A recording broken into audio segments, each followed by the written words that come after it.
There we go. Testing, testing. At what point do we stop I giving? got you, Bohrer. Yeah. It was just, we're getting Testing.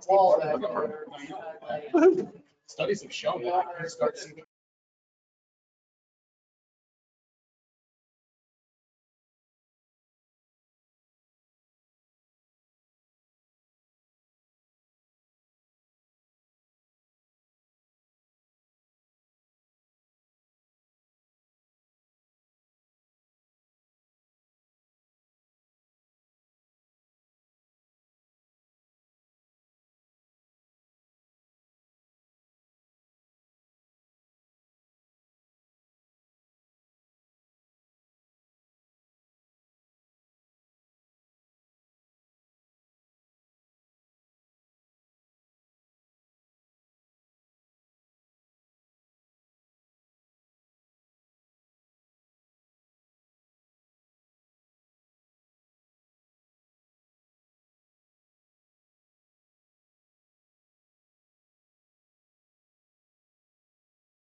Okay, we got everybody?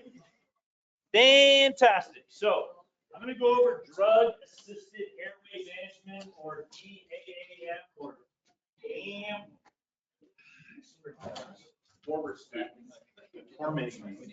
So I do not have any conflicts of interest. I don't get paid by the people who make the airway devices in here. I don't get paid by people who make the medications in here. I do have my biases. They are legion. You're going to find out what they are. So We're going to talk about drug-assisted airway management, field rapid sequence innovation in the RSI, and also something newer that's come out, delayed sequence innovation. Some of you probably heard of it. Kind of going to go over exactly how that works and then why it's actually probably better than RSI, and then what alternatives that we've got to innovation. So, drug-assisted airway management is the use of any medications to manage the airway. We're knocking the patient out, we're paralyzing them, shoving a tube down their throat, and then making sure they're very, very sedated so that they do not wake up realizing they can't move and they can't breathe on their own, because that is just mean. Okay, so don't ever let that happen. So, rapid sequence innovation. To be honest, personally, ever since I was a paramedic, I always thought that this was, you had to go really, really fast because you're like, oh God, I need to manage this airway. They're going to die in the next 5 seconds if I don't do that. Turns out I was wrong. I didn't find out I was wrong until about 3 or 4 years ago. Okay. And if you look at the anesthesia textbooks, okay, Miller's anesthesia is kind of like the primary one that most anesthesiologists use. It is the use of medications to allow us to perform endotracheal intubation on a patient with intact airway reflexes. That's the actual definition that the anesthesiologists use. And the rapid part is not going pell-mell, just like, oh God, it's going. It's there's a rapid sequence between pushing the induction agent and pushing the paralytic, okay? I was stupid and didn't realize that I was until a couple of years ago. And so, it has, again, nothing to do with how fast you're going, because if you speed everything up, you're going to miss something. And we'll actually go into the use of checklists a little bit later on and why those are probably a pretty darn good idea.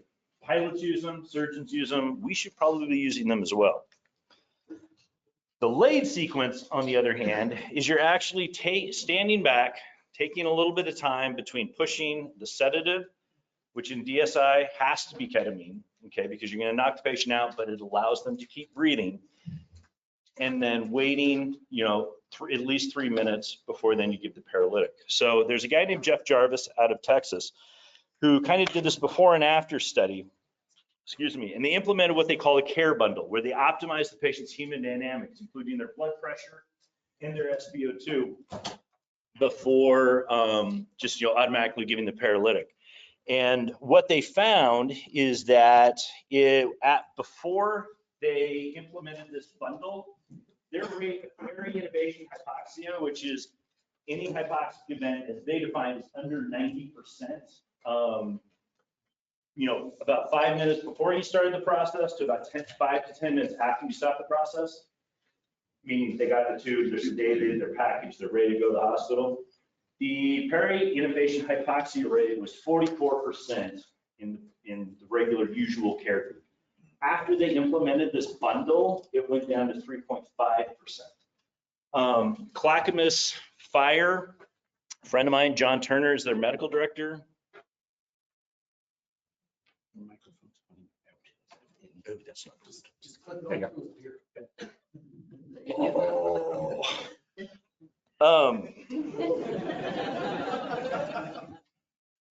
I'm a schmuck, so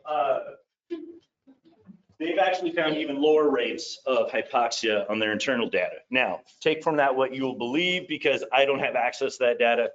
You don't have access to that data. So anytime somebody says, well, my data shows, be like, I want to see it. And if they can't give it to you, then really put a huge grain of salt on it. Because you will find some people who say, according to my data, when I did, and it's not published, it's not peer reviewed, and they're saying theirs is the greatest thing since white sliced bread, have a very, very skeptical attitude. So that's kind of where the notion of DSI came from. And the other thing too is, I'm going to send this out so all you folks can get this, but that's the link to the original article by Jeff Jarvis. So you can actually use that, read it for yourself, and come to your own conclusions. So why do we actually do this? I stole these reasons from an ER doc in Manhattan named Ruben Strayer, who is very, very smart. And he kind of came up with this whole A, B, C, D, E. He actually had an F on there for feral, but now that we've got ketamine and some other, droperidol, back in favor again for helping out our patients who are a little rambunctious, rather than deciding to need a quote unquote behavioral tube, which when I did my paramedic rotations for trauma to manual 24 years ago, they would sometimes just like, you got one chance, and if you didn't calm down, you buy yourself a behavioral tube. They don't do that anymore. Now we're using our medications a little bit better with it. So, but Airway. So if you ask 5 different ER docs what intubating for airway protection is, you're going to get 10 different answers. Nobody can ever give you a definitive answer. Okay, it's this nebulous concept of, well, we tubed them for airway protection. Okay, what exactly is that? Were they going to vomit and aspirate? Were they having too many secretions? Were they bleeding into their airway? Was it a, did you pull them out of fire? If you're worried about inhalation of hot gases and therefore everything's swelling up and it's going to swell shut and you're not going to be able to get the tube later on. Or is it some other weird nebulous concept? So that's the thing, is nobody's really 100% sure. So if you are going to actually intubate for quote unquote airway protection, specify why. We pulled the patient out of a house fire and I was worried the airway is going to swell up in the next 5 minutes, and I needed to protect that. Patient was vomiting uncontrollably and appended. I was worried they were going to aspirate. You know, were they bleeding into their airway? Did they have something called epiglottitis, which is an infection of your epiglottis? That thing will swell up. And if you go in there and you miss the tube, you're probably not going to get a second chance. So be prepared to cut them open in the front of the neck if you need to. So again, any type of dynamic airway obstruction, which means the fancy way of saying it could go south on you very, very quick, that would be intubating for airway protection, okay? So if they start to have stridor, they start to, kind of getting that really, really hoarse voice, and you're like, this is gonna go sideways, use your best clinical judgment to decide to take the airway, all right? Now, one of the things I wanna touch on real quick is the myth of the gag reflex. About a quarter to a third of the population doesn't have it, okay? So, which means most people, I can stick a tongue depressor in the back of their throat and it's not gonna make them gag, it's just not. The other thing too is that if you're trying to test their gag reflex to make sure they don't aspirate and they've got one and they puke, you're gonna feel rather foolish. So don't do it, okay? It was something I learned as a paramedic a long time ago, and I wasn't smart enough to say, that's a really stupid idea, okay? So don't stick something in the back of somebody's throat just to see whether or not they've got a gag reflex, because it's really hard to justify after, you know, a bag of Doritos comes back up into your face and then it goes right down into their windpipe. So failure to oxygenate, failure to ventilate. This is probably the most common reason that we're tubing folks. Usually they've got diseases such as asthma, COPD, pneumonia, pulmonary edema, and they usually have relatively normal airways. So they should actually be physiologically, or I should say anatomically, their airway should be okay, unless they've obviously got a really, really short neck and no jaw. That's going to make things a little bit more interesting, but we'll get into that a little bit later. So, but a lot of the times with these breathing problems, you can actually turn these folks around. If you've got pulmonary edema, stick them on non-invasive positive pressure ventilation, CPAP or BiPAP, whatever you got, okay? You're going to decrease that free load to their heart. You're going to take some of that pressure off of their lungs. The fluid's going to redistribute everywhere. They're going to start to pee it out and they're going to feel a lot better. Get some nitroglycerin on them. See if you can vasodilate them if they're hypertensive, all right? So try to do other things that you can before immediately jump into a tube. That's why the pulmonary edema patients are fantastic for pre-hospital folks, because they look sick as stink and like they're gonna code on you. And by the time you get them to the ER, and you know, I want to say within 20 minutes, but that's not fair because I know some of you have sometimes like 2 to 3 hours. By the time you get them to the ER, you basically fixed it, okay? Which is actually really, really cool. You're like, you know, because then the nurse is like, well, they don't look that sick to me. And you're like, yeah, you didn't see them an hour ago, all right? And so you can really turn those folks around. With the asthmatics, these are the folks you really, really want to be aggressive with non-invasive ventilation. You really want to be aggressive with your med treatments, get the steroids on board. And if you need to, a little bit of MAG, a little bit of epi. You really, really want to avoid tubing an asthmatic if at all possible, because they are really tough to get off the ventilator once they're in the ICU. The other thing too is if you ever do have to tube somebody who's an asthmatic or COPD, Get the largest possible tube that you can get down. This isn't the, well, I always use a 7-up. No, see if you can get an 8 in there, maybe an 8.5, because the ICU doc will love you because you're going to get a lot less resistance going through a bigger tube, which is going to make it a lot easier to get them off the ventilator. The sooner they get off the vent, the sooner they get out of the ICU, the better they're going to do in the long run. The longer patients stay in the unit or stay on a vent with a tube down their throat, the worse they're going to do, okay? But if you do, God forbid, have to intubate an asthmatic, just realize that you don't have a whole lot of time because their CO2 level is going to keep cranking up. And if it gets too high, they could actually code on you. Okay, muscle fatigue. So sometimes people just get to the end of their metabolic load, all right? They've been sick for days on end. Severe sepsis, they're chewing up all the ATP in their body. They don't have a whole lot of fuel stores. And so they are just literally running out of gas, okay? They don't have any more fuel to keep breathing. And you look at them and you're like, yeah, you're so tired, you're just gonna crump on me. These are the folks that you tube for basically muscle fatigue. Okay, so optimize these patients ahead of time because again, they're gonna go south on you. Optimize, optimize, optimize. And you can do multiple things at once. So get them on the non-invasive, have your push dose epi ready, have a norepi drip ready to go. I would rather you have it drawn up, ready to go to ward off any evil spirits and not need it and waste it than actually need it. And you're like, oh crap, I'm already behind the 8 ball. Okay, so have that ready to go. Disability. These are the folks with an intracranial bleed, overdoses that you can't reverse with naloxone. People in status epilepticus that you've given them every benzo that you've got. You're calling online medical control to see if you can give some ketamine because they've actually found that ketamine, in addition to probably fixing all the rest of the world's ills, is actually probably pretty good for seizures too, the benzos on this. You've got a patient who's obtunded and vomiting and you want to get the tube in there before they pull a Jimi Hendrix. So these folks usually have normal airways, normal hearts, normal lungs.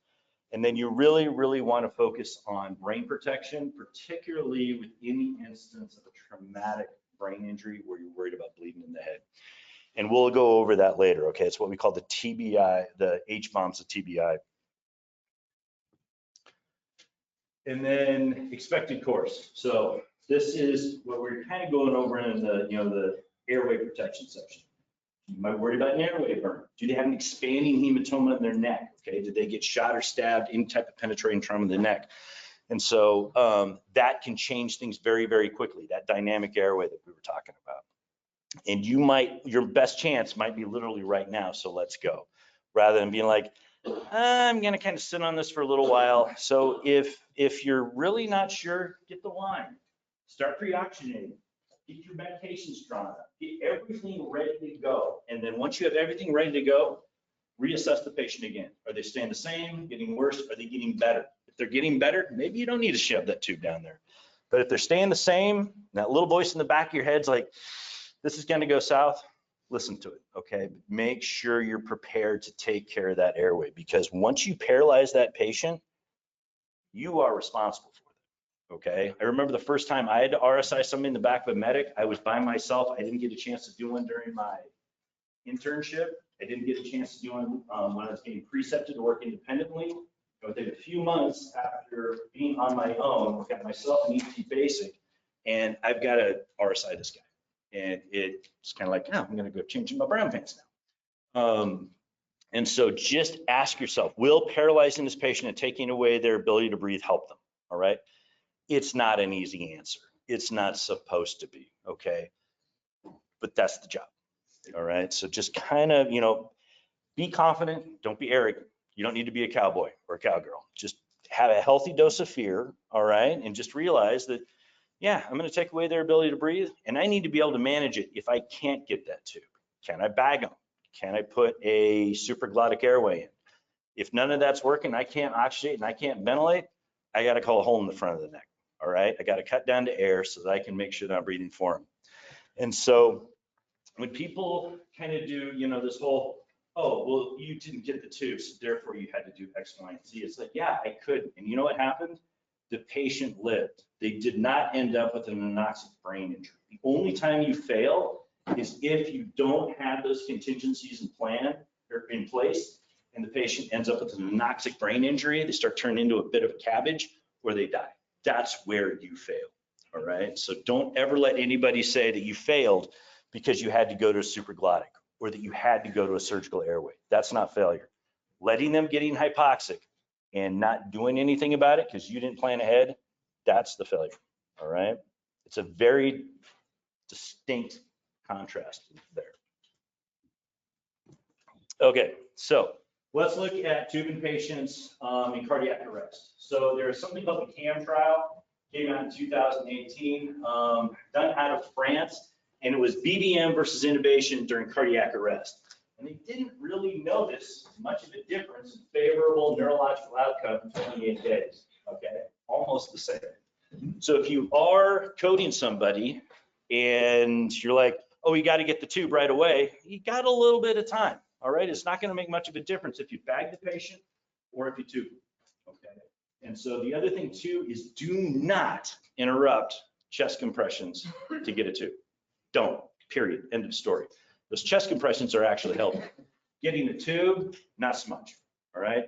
Now, it's good practice, okay? But again, do not interrupt chest compressions to get the tube.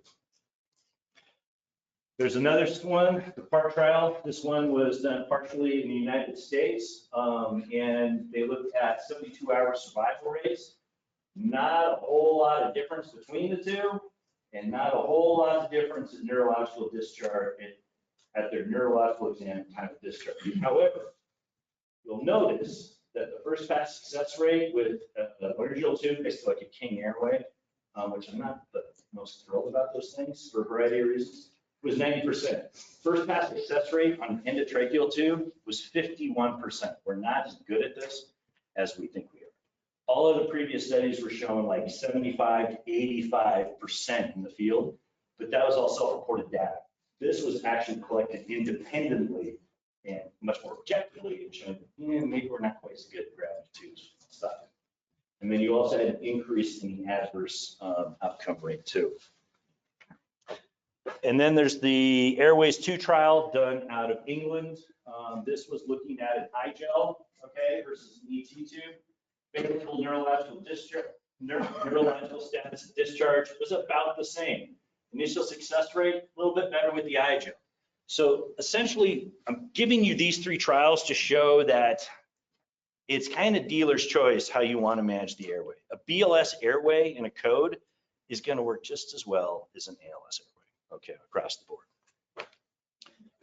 Which some people are just like, are you kidding me? I'm like, that's what the data shows, all right? Now, it's also the same in the hospital, okay? So there's a study done in 2009 by Henry Wang. I think he's at the Ohio State University now, and found there is an increased number of CPR interruptions with every attempt taking the tube, okay? Which again, do not interrupt CPR to get that tube in a code, okay? Now, we've also looked at in the hospital, both on a pediatric floor and a adult floor, on patients who code within the hospital, and they found that if they try to get an endotracheal tube in those patients within the first 15 to 20 minutes, statistically the patients do worse, as opposed to just simply bagging, okay? And these are in tertiary care hospitals. They've got anesthesiologists, they got rapid response teams, they got the whole 9 yards. And they're not doing much better than we are in the field, okay? And so, again, it's okay to manage a coding patient with a BLS airway. And if you do want to get that tube, that's fine, but do not tell the patient, tell who's ever doing compressions to stop for a second, okay? If you're running the code, whoever wants the airway and they ask you to stop for a second, say no. Either give it to somebody else or manage it a different way.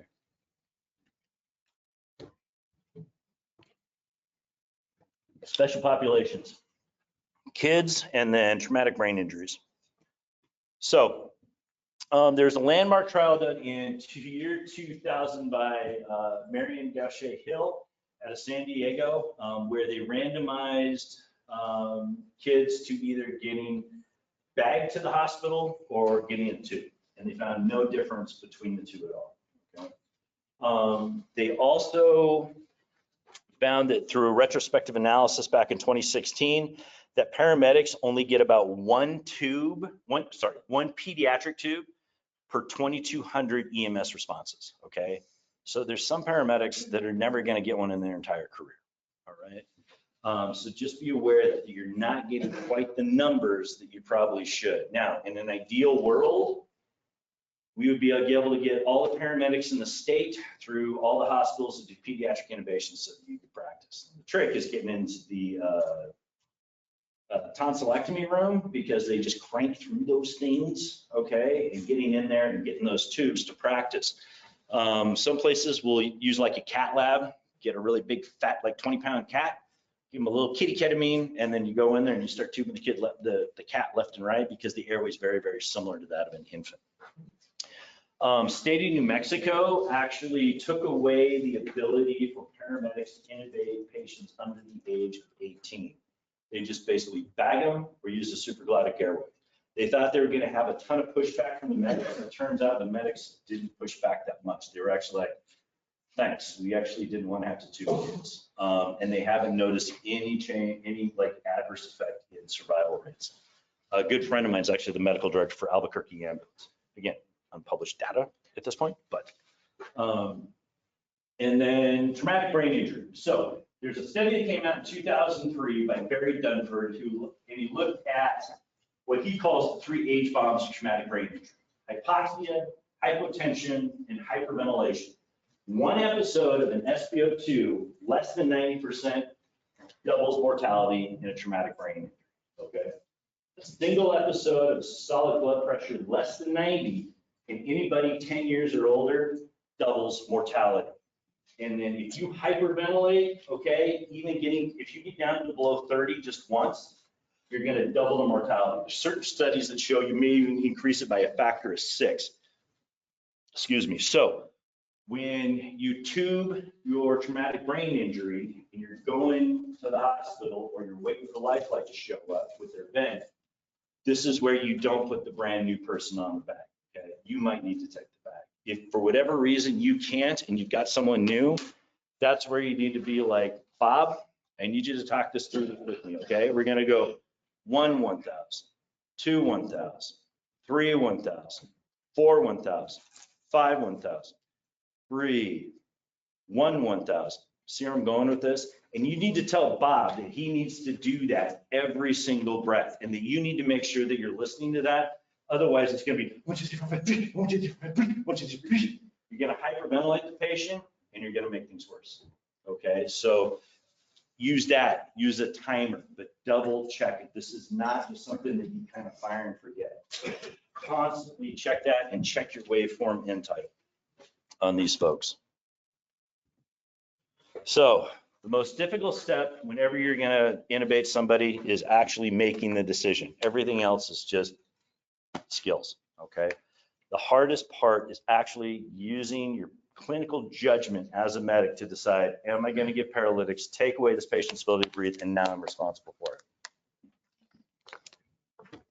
I've been doing this for years, and still every time I got to RSI somebody, I'm getting nervous, okay? Every single time.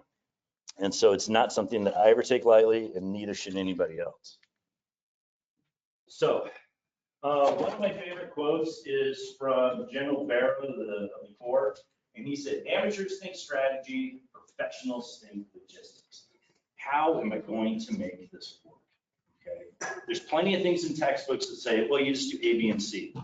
How do I do A, B, and C? How do I know where everything's set up? How do I know exactly how it works? This is why you always have to be familiar with your equipment. This is why you do the rig checks so you know where everything is every morning. In case the crew before you, for whatever reason, forgot to maybe put something away. Maybe something doesn't work suddenly. That's why you do the rig checks, because you've already planned ahead, thinking of your logistics. In terms of checklists, pilots use these, surgeons use these. We're talking high risk situations where if something goes wrong, bad things are going to happen, and you're either going to get loss of life. We should be using checklists every single time we innovate something. The most useful one, in my opinion, because it's actually been validated, something called the speed bombs done, that was developed by the Australians and some Scandinavians. And we're gonna go through each one of these, but it goes through an entire list.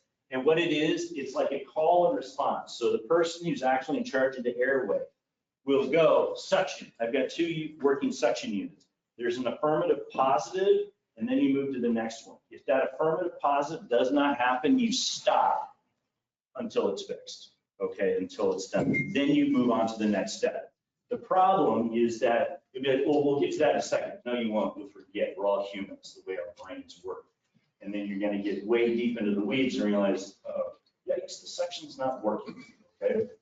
Because you didn't stop and fix it. And this happens to me frequently in the ED. We actually use the same checklist in the emergency department.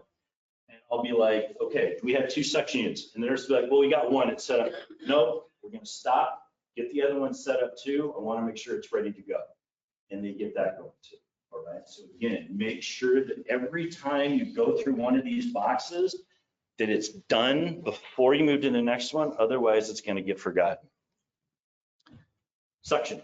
So make sure that you've got your primary suction unit and a backup, and then use the salad method, all right? Where you're going to basically follow the curvature of, you're going to stick your laryngoscope blade in, and then you're going to follow the curvature of the tongue with the suction catheter. Suction everything out, park it on the left side so that you can then come in with the tube on the right side. Unfortunately, we don't have enough time to really go through all of it now, but they found that this works really, really well in terms of getting the vomit out. Or you can park it down in the esophagus in case the patient does regurgitate. It goes straight in there and it gets sucked out. And then make sure you're using large bore suction. The reason for that is the dead French guy law that the firefighters don't realize that they know very, very, very well, okay?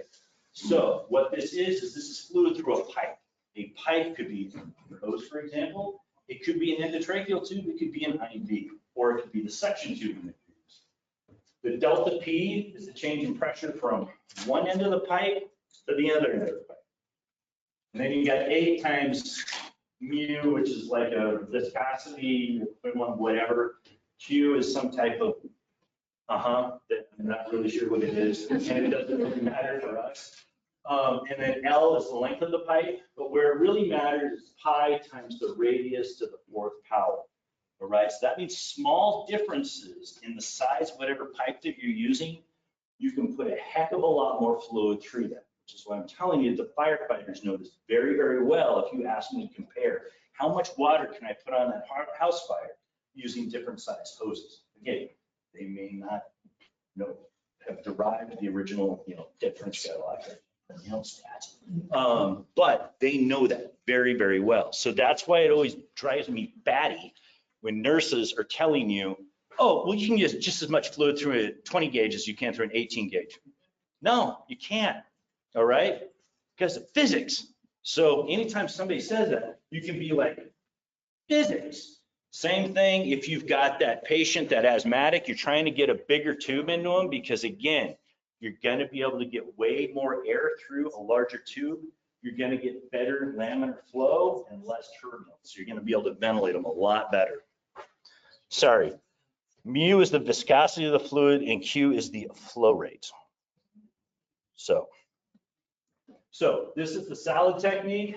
Most places are still using the Yankauer tips, like these guys here. These were actually developed by the ENT surgeons to go through the back of the throat and suck out little ditzels of bleeding after tonsillectomy. They were not designed to be vomit suckers, which is what we use them for.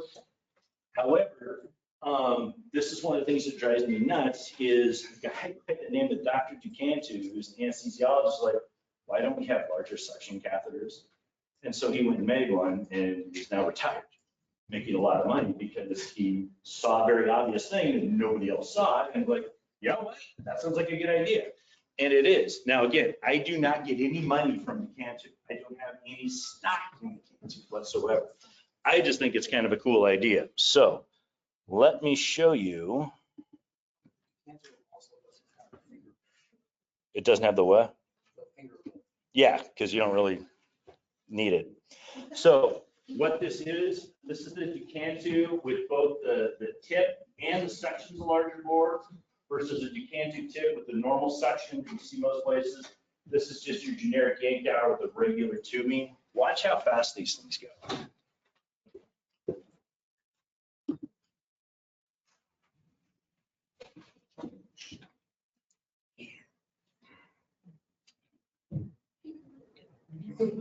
And again, this is your regular fluid. This isn't, 6-pack of beer and pizza. Nachos.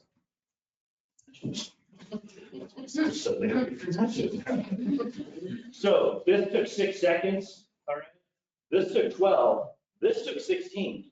So if you completely switch over from the old style kit, which I'm still trying to convince my hospital system to get rid of, and switch over to the Ducantu, that's gonna give you an extra 10 seconds, okay? You're gonna get that vomit out a lot faster, okay?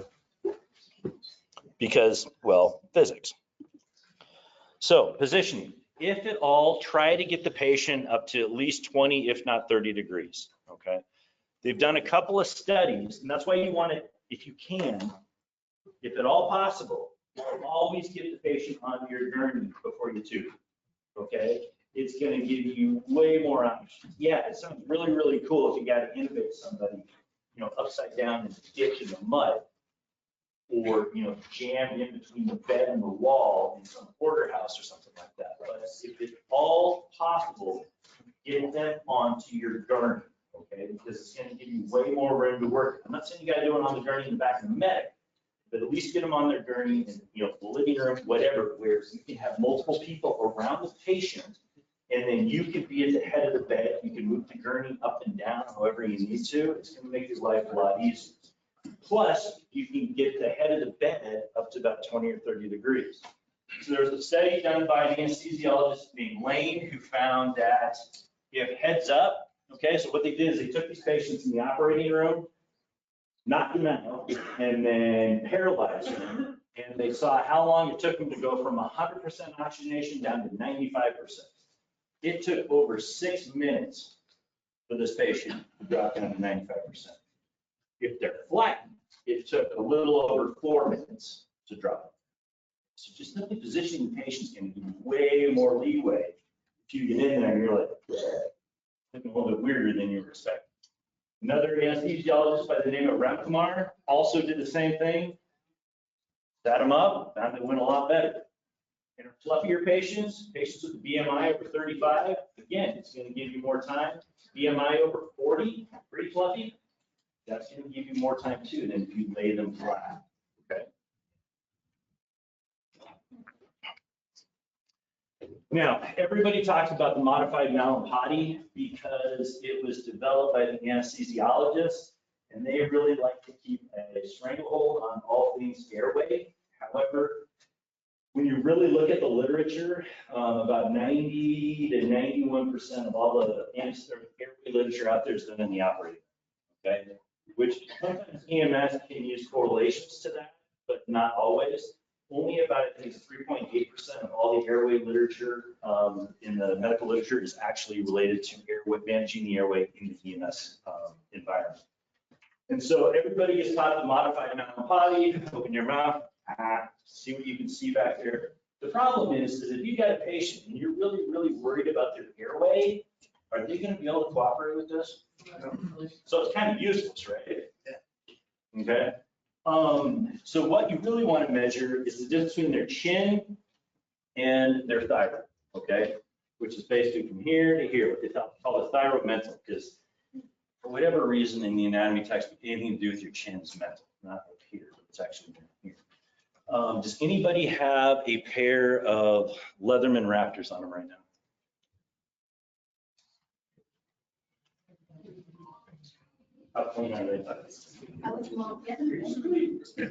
So I don't have any stock in Leatherman, but you'll notice along the blade here, there's a gradation for 5 centimeters. Why does that matter?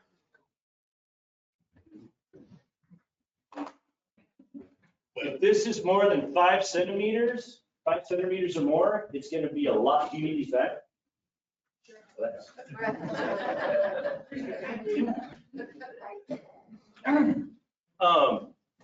your tube statistically is going to be easier than if it's less than 5 centimeters, okay? So most people have those wrappers on them because they're really cool. I cut the crap out of one of my fingers on the scissors once, so it wasn't too smart for me. But just simply slap those things on there really quick as a quick measurement, and you're like, okay, it's 5 or more. This shouldn't be as rough. If it's less than 5, they got a shorter thyromental distance, and it could be a little bit more interesting, okay? So looking at all these different exam tests the anesthesiologists like to do, a lot of information up here. The only one that I really care about is this, requires cooperation. The only one that says no is supine mouth closed, the one we just described. Something going bad on 84? Yeah. We don't, it's just us. Okay. All the rest of them, you got to have the patient cooperate. Oh, God, I'm taking forever. Okay, sorry. So, cricothyroidomy condition. So I told him in 10 minutes, come give me a lecture. Yeah. There's a guy in New York, named Scott Weinberg, very, very smart. He talks about Cricon 1 and 2.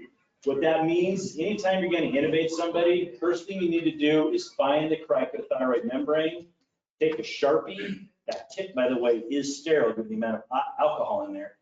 Put a big fat dot right where the cricothyroid membrane is, so that if for whatever reason you cannot get that tube and you can't bag them, you got to cut to air. And you've already told everybody in the group, we're cutting a hole in this guy's neck if we have to. Okay, everybody's already mentally prepared for it, and you've already found the spot that you're looking for, and so it takes 10 minutes until 10. 10 minutes until 10 minutes? 10 minutes until 10 minutes. 60% of the time, it works 100% of the time. And so it really kind of takes some of that cognitive load off your brain if you end up going to that. Next thing, we're always taught to basically start from the top down when we're looking for the cricothyroid membrane. Some South Koreans, though, in 2021, were like, what if we stop and do actually from the bottom up rather than from the top down? So what they did is they brought in a bunch of patients to the OR. They were going to go in for surgery anyway, anesthetize them. And then they had a completely separate group of attending anesthesiologists. So these are ones, medical school, residency, maybe a fellowship, and now they're supposed to be really, really, really, really good at their job. And what they found is that these anesthesiologists only found the cricothyroid membrane 56% of the time. If they did it from the top down, but if they did it from the bottom up, or what they call the modified, they got it right 84% of the time. Okay, which is a lot better in my opinion. The other thing they're looking at is making sure they can identify the midline, because if you go off to either side, that's tiger country. Okay, you don't want to make a hole in the carotid or the jugular because you're gonna have a huge mess. Plus you got the vagus nerve in there, there's a bunch of other stuff you can hit. And they found that the conventional had about 83% accuracy and took 19 seconds. The modified had 96% accuracy and only took 20 seconds, okay, to find the midline. Equipment. Make sure you got your laryngoscope blade, your backup blade, backup tube, stylet or bougie. I am very, very partial to the bougie. I actually cannot tube anybody anymore without one.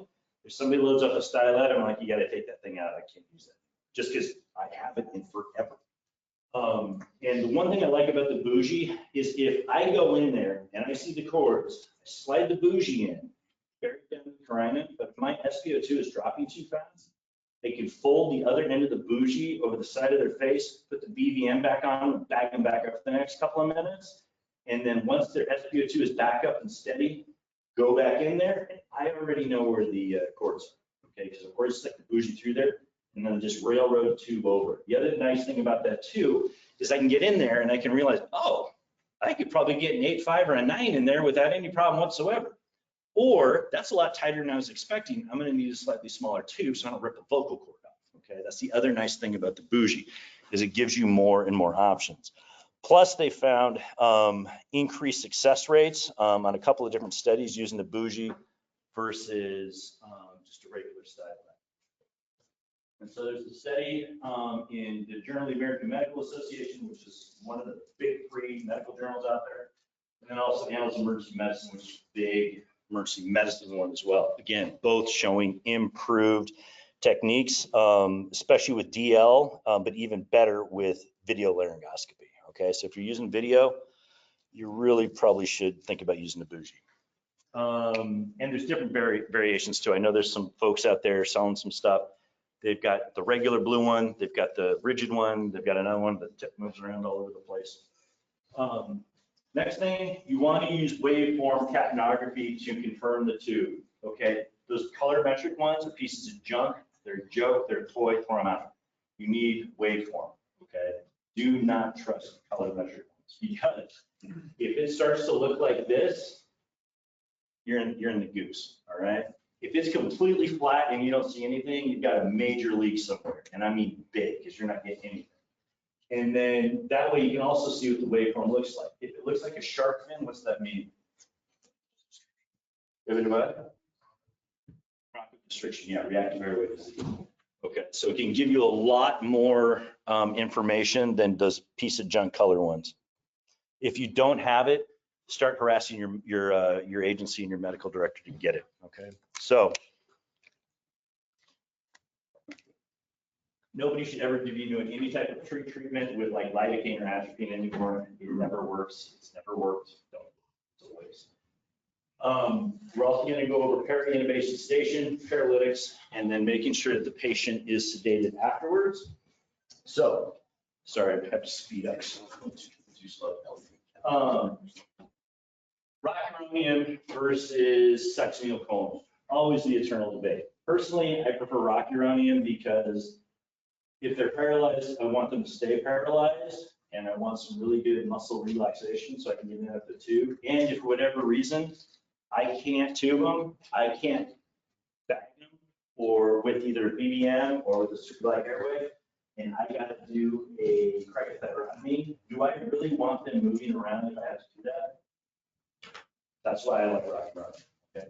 The other thing too is it's rare, but with succinylcholine, you got to worry about hyperthermia or malignant hyperthermia. With rocuronium, you don't have to worry about that at all. They also found that time to desaturation in patients with a BMI of less than 30, you've got, again, about 5 minutes. Same type of OR study that we were talking about earlier, where they were just kind of seeing if people sitting up at 30 degrees, you know, how fast they desaturated. They desaturated a lot faster, both in the normal BMI and the fluffier patients with the succinylcholine, because they think of all the muscle fasciculations that are going to happen with succinylcholine, but not with the rocuronium. Rocuronium, if you give a proper dose, it's actually going to kick in just as fast, almost just as fast as the succinylcholine.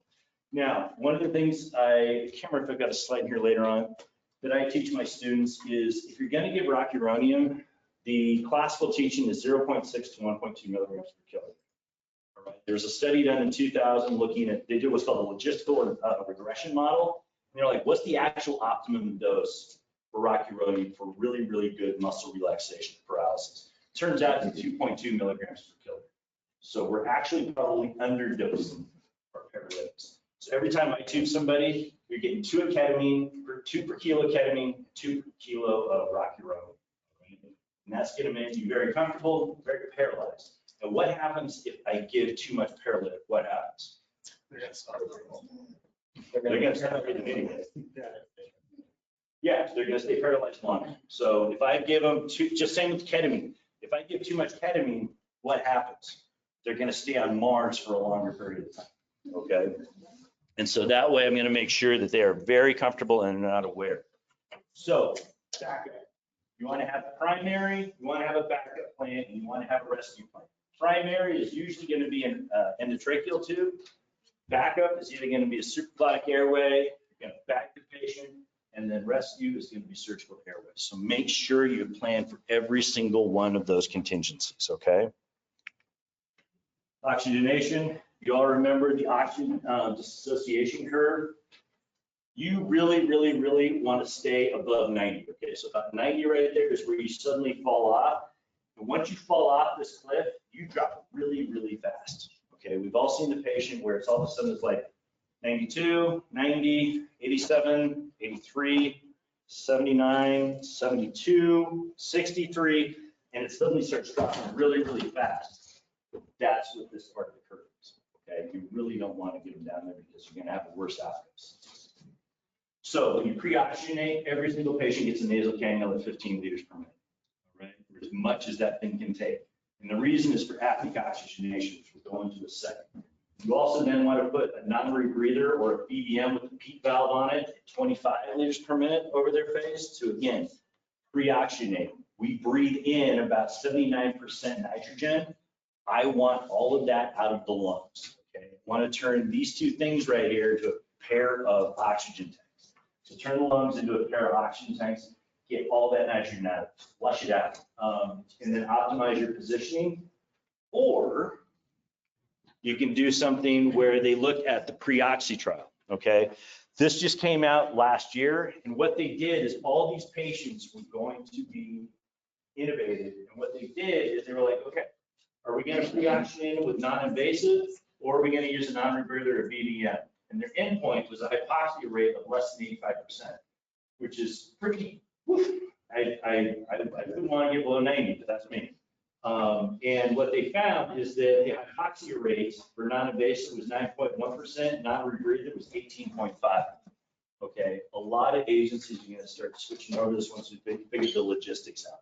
Are we gonna be able to get BiPAP out in the field for them, or are we just gonna have to use BDM and just kind of help them with the breathing, basically having a paramedic version of BiPAP? But most places are going to be going to this. My ED is already switched over to this. We're talking about this in the metro area about switching over to. So again, it's definitely possible. The other interesting thing about this trial is everybody's worried when you put non-invasive on patients, they're going to puke and aspirate. They actually puked and aspirated far less in the non-invasive group than in the non-rebreather. Okay. And there's another trial that came out last year, the year before, called the NICO trial, where they had intoxicated patients, whether it be from drugs or alcohol, with a GCS of less than 8. They didn't tube, they put them on a non-rebreather, and the rate of aspiration was a lot lower than we once thought. Okay, so it's not nearly as dangerous as we once thought. How much time I got? 10 minutes, okay. So apneic oxygenation. We've known about this since 1951. They did a study in Sweden where they grabbed a couple of Swedish soldiers, knocked them out, paralyzed them, tubed them, and then they basically just hooked up an oxygen circuit that was just blowing oxygen across the front of the tube. Okay, and then they just left them paralyzed. And one of the patients, they got down to 55 minutes before they started to desat. Actually, they didn't even desat. They had to pull the plug on it because the guy's pH. Oh, of course I can't see it from this angle. His pH basically got down to like, why isn't he in cardiac arrest yet? Okay, so, but his oxygen level stayed up really, really well. He just wasn't ventilating. He was oxygenating, but he wasn't ventilating. So that was kind of the proof of concept thing that happened. And then, it was 55 minutes. And so that's why you keep that nasal cannula on there, even after you take off the non-rebreather or the BBM that you're pre-oxygenating with, because you're still going to get passive oxygen exchange while you're going mucking around in there looking for the tube.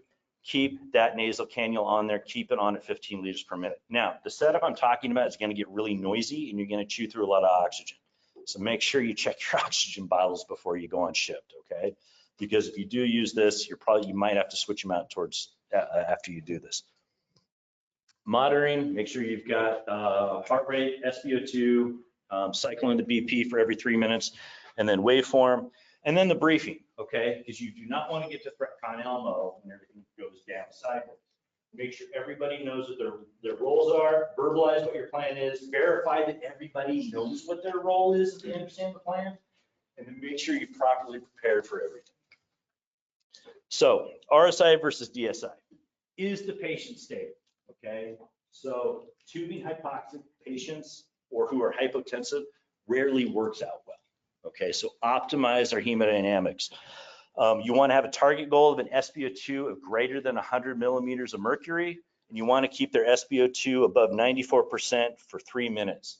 If you can't do that, then you go to a supraglottic airway. Okay, so the way this works is you set everything up, pre-oxygenation, everything. You give them ketamine, you wait actually, I take that back. I'm going to show you in the next one, or not this one. So with RSI, patient is hemodynamically stable. They've got SpO2 greater than 94% with nasal non-rebreather. And then for your induction agent, ketamine or etomidate. I know some places don't have ketamine and they only have etomidate. If you do have etomidate, that's where I would actually use succinylcholine. And the reason for that is I don't want that etomidate to wear off if they've got rocuronium on board, because then they're going to become aware that they're pregnant. That should never happen to our patients, ever. Okay. So that's why I recommend do not use etomidate with rocuronium, because you don't want them to become aware. Personally, I think ketamine is the far superior agent for induction, for knocking people out. And then you can use succinylcholine or rocuronium with it. My personal preference, 2 per kilo of ketamine, and this is why I do in the ED, 2 per kilo of ketamine, 2 per kilo of rocuronium. Pharmacist has a heart attack, I tell them they'll get over it, and we go ahead and tube the patient. DSI, this is unstable or paramedic preference. I actually do this from now on. I don't do RSI anymore. I only use DSI because I've noticed it chills everybody out. It chills me out, it chills the nurses out, everybody just kind of, the RPMs go down. The medics that I talk to, they're kind of like, yeah, I think I kind of prefer DSI. It just kind of everything kind of chills out. And it decreases the epi levels in everybody. And so you want to optimize the blood pressure using IV fluids and push dose epi, 10 mics every 1 to 5 minutes. Okay. If you don't have push dose epi on your rigs, talk to your medical director. Optimize their SpO2 with nasal cannula and then the non-rebreather. And again, they got to stay above 94% for 3 minutes, and they got to have a solid blood pressure greater than 100 for 3 minutes. And then you push the paralytics. Okay, so again, ketamine is your induction agent. You got to denitrogenate the lungs, give the paralytic. But if you can't get to this point, then you go to your backup plan, which is either supraglottic airway or a BDM. And if you can't ventilate or oxygenate, you cut to air. You do a surgical airway, okay? Post-intubation, confirm. The only 2 things that actually matter are waveform, and if you're not 100% sure, you go back in there with a laryngoscope and you verify the tubes through the cords. Misting in the tube, pardon my French, is bullshit. You could have it in the esophagus, you're gonna get misting in the tube, all right? Equal clear bilateral breath sounds, nothing over the epigastrium, doesn't work, all right? Don't trust it. The only 2 things that matter are you either go back in the laryngoscope and you verify, yes, it is through the cords 100% and end tidal. If you don't have either one of those, assume the tube is bad if you can't ventilate them, okay? Do not go by mist in the tube and absent epigastric sounds and equal clear bilateral breath sounds. They do not work and you'll mess the patient up, okay? I know it's tradition. I know we've always done it that way, but as Doug said, the most dangerous words in the English language, okay? Oh, sorry. The other thing too, get your sedation package ready to go, okay? Always have that ready to go. Some folks, all you've got is fentanyl and midazolam, use that. Go heavy on the fentanyl, a little bit lighter on midazolam. Benzodiazepines can cause delirium. Delirium in the ICU is an independent predictor of increased mortality in the long run, okay? Try to go light on the benzos, heavy on the opiates.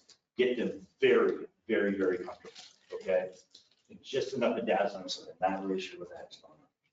Or give them a big fat plug of ketamine, okay? You can put them on a ketamine drip. That will keep them on Mars until you turn them over to the ED and they can keep safe. Now, I apologize for my language for this one. Pain and terror are not vasopressors. Anybody who tells you otherwise is a grade A asshole and should not be practicing. Period, end of story. There's no debate whatsoever. We have push dose epi. We've got norepinephrine. We've got dirty epi drips that we can mix up, okay? Nobody should be using pain and terror as vasopressors, period. Anybody has a problem with that, I'd be happy to have an educated discussion. They'll lose, all right? I'm an arrogant bastard. So do not ever, ever, ever do that. Period. End of story. Okay. I'm almost done. 1 minute. Alternatives, we kind of already went all through all that. Perspective, physicians aren't much better. Okay. There's international study looking at almost 3,000 patients. 21% were in ED. 45% of all tubes had a major adverse event, which meant it was either cardiovascular instability, peri-arrest, hypoxia, SpO2 less than 80%, cardiac arrest 3%, put it in the esophagus 5.6%, aspiration 3.9%. And interestingly, only 4.7 of those were considered difficult intubations. Okay, physicians are much better. Okay? We're not magic. Only 51% had a standard protocol and it was actually used. Again, this is in the hospital. 15% had a protocol in place and it was not used. That makes a lot of sense. 34 had no protocol in place, opportunity for improvement. Only 10% used apneic oxygenation. I don't know any EMS agency that does it. Okay, so this is one of those instances, EMS is way ahead of it. It's true, which is a good thing. Only 21% used a bougie, only 25% used waveform. That makes no sense. What's the story about that? And then only 80% had first pass success. Okay. So again, have a plan A, a plan B, a plan C, a plan D. Run through scenarios with each other, okay, while you're on shift. Come up with a nightmare scenario because you might run into it. And so we went through some drug-assisted airway management, RSI, DSI, alternatives. I got a little spicy. Does anybody have any questions?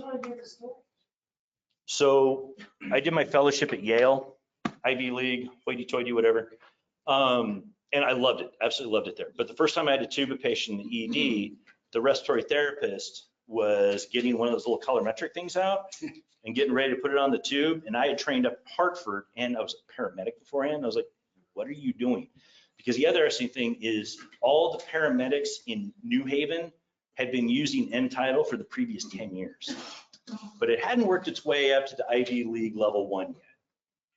And so I was like, what are you doing? Well, we always do this. No, get the waveform. Well, I don't know where to go find it. And so we changed that pretty quickly after that. But yeah, so just because you're at the highfalutin, and again, I love Yale, absolutely love it. I loved it there. But everybody has something they can improve. And in that instance, EMS had been doing it right for 10 years before they did. Questions? Thank you so much.